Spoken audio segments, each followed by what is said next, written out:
ভক্তদের সাথে আমাদের যে সম্পর্ক আছে, সেই সম্পর্কগুলো ছিন্ন হয়েছে বা বিঘ্ন ঘটেছে, বা আগের মতো সম্পর্ক নাই।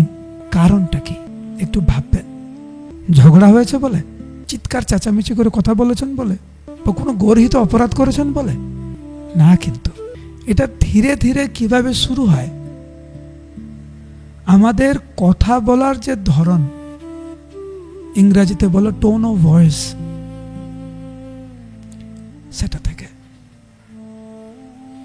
এইটা থেকে আস্তে আস্তে শুরু হয়, আর ফলস্বরূপ সম্পর্কের বিচ্ছেদ।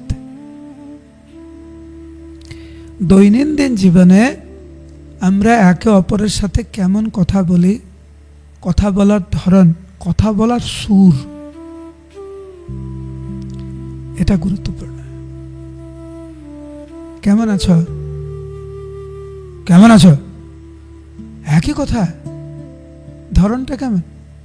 সম্পর্ক টিকিয়ে রাখতে গেলে tone of the voice has to change.